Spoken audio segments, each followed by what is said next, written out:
ইবনে উমর রাদিয়াল্লাহু তাআলা বলেন, এক দুইবার বা ৫-৭ বার নয়, বরং এর চেয়ে বেশিবার আমি রাসূল সাল্লাল্লাহু আলাইহি সাল্লামকে বলতে শুনেছি যে বনি ইসরাইলে কিফল নামে এক ব্যক্তি ছিল। সে কোনো গুনাহের কাজ ছাড়তো না।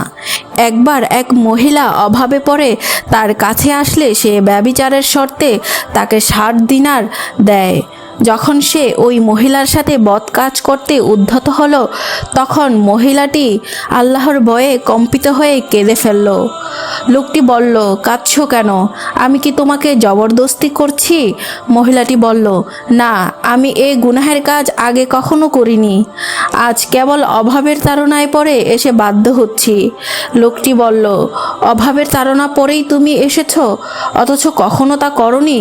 যাও, তোমাকে ছেড়ে দিলাম, দিনারগুলোও তোমারই। সে আরও বলল, আল্লাহর কসম, এরপর আর কখনো আমি আল্লাহর নাফরমানি করব না। পরে এর রাতেই কিফল মারা যায়। সকালে তার ঘরে দরজায় লেখা ছিল, আল্লাহ তাআলা কিফলকে মাফ করে দিয়েছেন।